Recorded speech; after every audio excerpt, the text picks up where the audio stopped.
Hey everyone, this is Jeremiah from TLC South Bend, and we have a lesson for you today about the TOEFL test.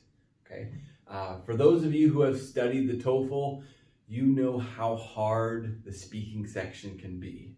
If you've never studied the TOEFL, we will have a video later on that talks a lot about the TOEFL, what the test is, and the differences between the TOEFL and the IELTS test. But for now, we're going to talk about the speaking part of this TOEFL test and some tips that can help you.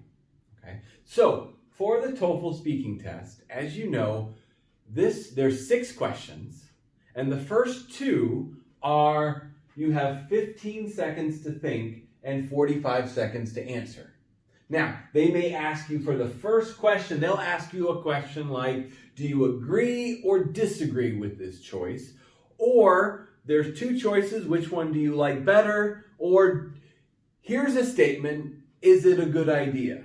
Okay, so one I chose for today is a paired choice. Do you prefer to study alone or with a group? Now, on the TOEFL speaking test, you have a microphone, and that's it.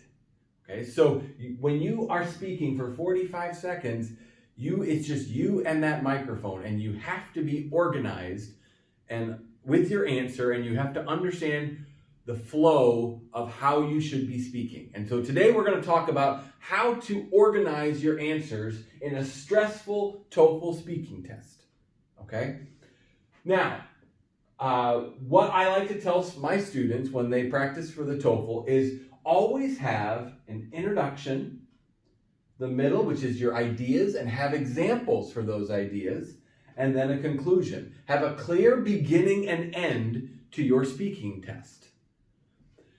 With this test, you only have 45 seconds. Now, I know right now for some of you, 45 seconds is such a long time to have to speak, but for a lot of you, 45 seconds when you're in the test, it's actually pretty short.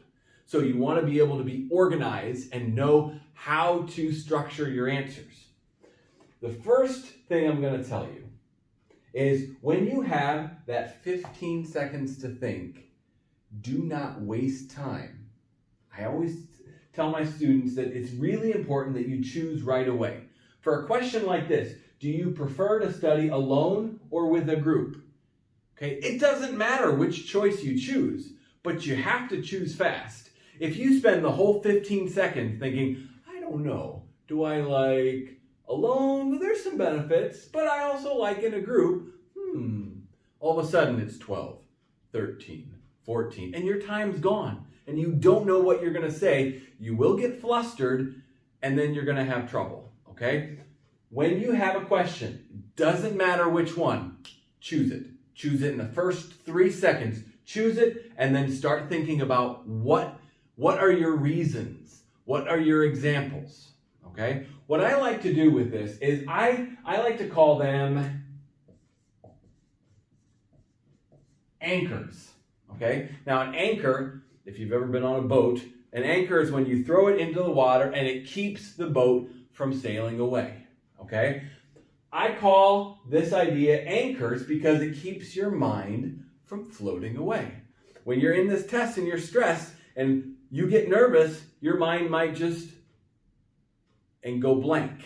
Okay? You don't want your mind to go blank because you can't stop the test. The time keeps going. So it's important that when you have, when you're speaking in this test, that you have some anchors. So let's say I decide alone. It doesn't matter which one. But I'm just going to choose to say alone, and I'm going to write, when I have 15 seconds to think, I'll write some anchors real quick.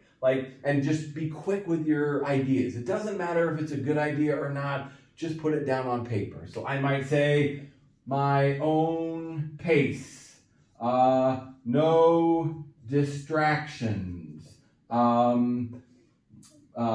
home, I can study at home. Okay? That's probably 15 seconds. That's all the time you're going to have to write 2 or 3 different anchors. Now, when you start your answer, you'll start by introducing what you believe, which should take 5 or 10 seconds, And then you'll go to the first anchor.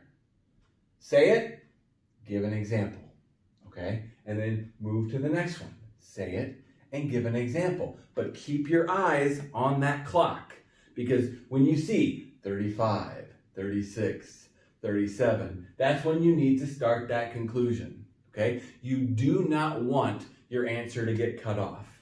I promise you, you don't. Okay, that shows that you are not organized. You want to have an answer that easily fits an introduction and a conclusion in 45 seconds. Okay, so if I was to do this, and let me set my clock here.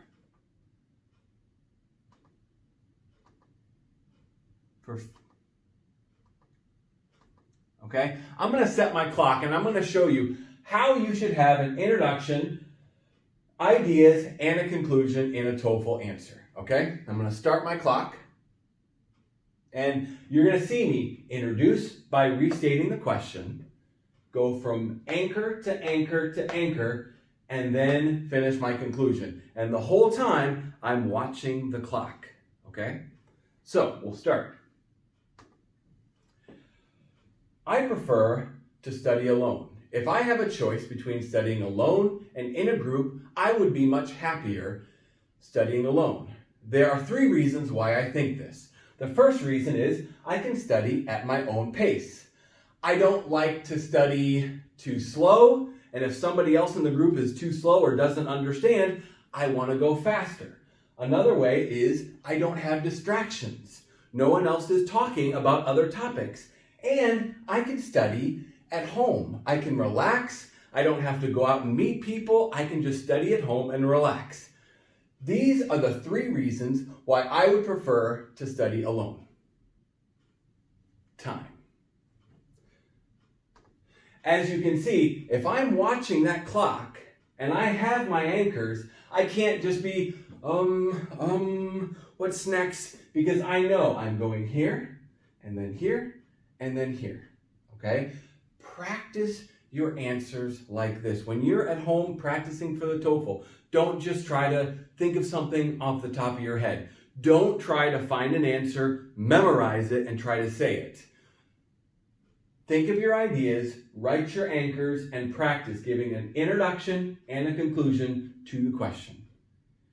If you'd like to learn more about TOEFL, IELTS, or if you like some English classes, we have classes online with the language company, and we also have them in our building here in Indiana. If you'd like more information, please check out our website.